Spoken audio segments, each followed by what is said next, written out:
Hi everyone, and welcome to my YouTube channel Sikho Sikhao, Learning, Sharing, and Growing Together.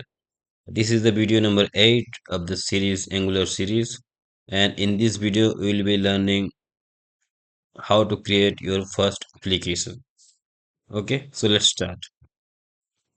So, in this video, as you know, in the previous video, we have learned about how to create new project, how to run the project into specific port, and how to create service components and all those things, right?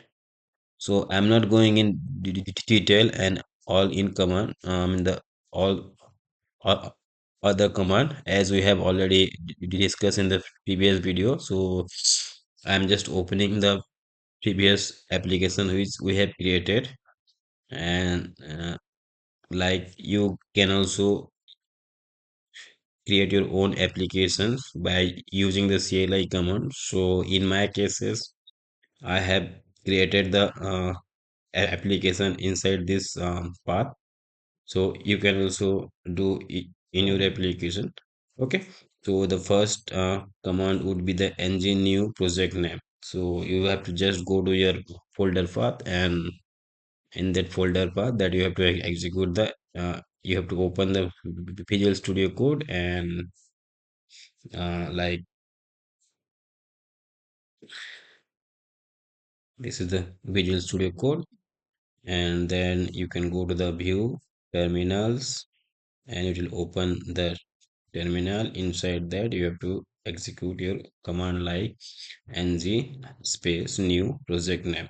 Okay, once it will run, the node will get installed there. It will take some times, and then after it successfully install the node modules and all those things, after that you have to execute the ng serve command, which will actually execute your application in your browser. Okay, so let me execute that command. Okay, so I have executed the commands, and this application will run. It will take some time to run. Okay, it got run, and now you can see it has opened with the port, that is localhost 4200. When I am opening to the, you can see here the application has been run successfully, and it has rendered in the browser, and it has opened. Okay, so that is the thing. If you want to open the specific uh, with the specific port, that you can write here and user space hyphen hyphen port and your port number. Okay, hope you have liked the video and you understood the things. It's very simple, and if you have liked the video, then please subscribe the channel and hit the bell icon so that you will get the notification when I'll upload the new videos. Thank you very much.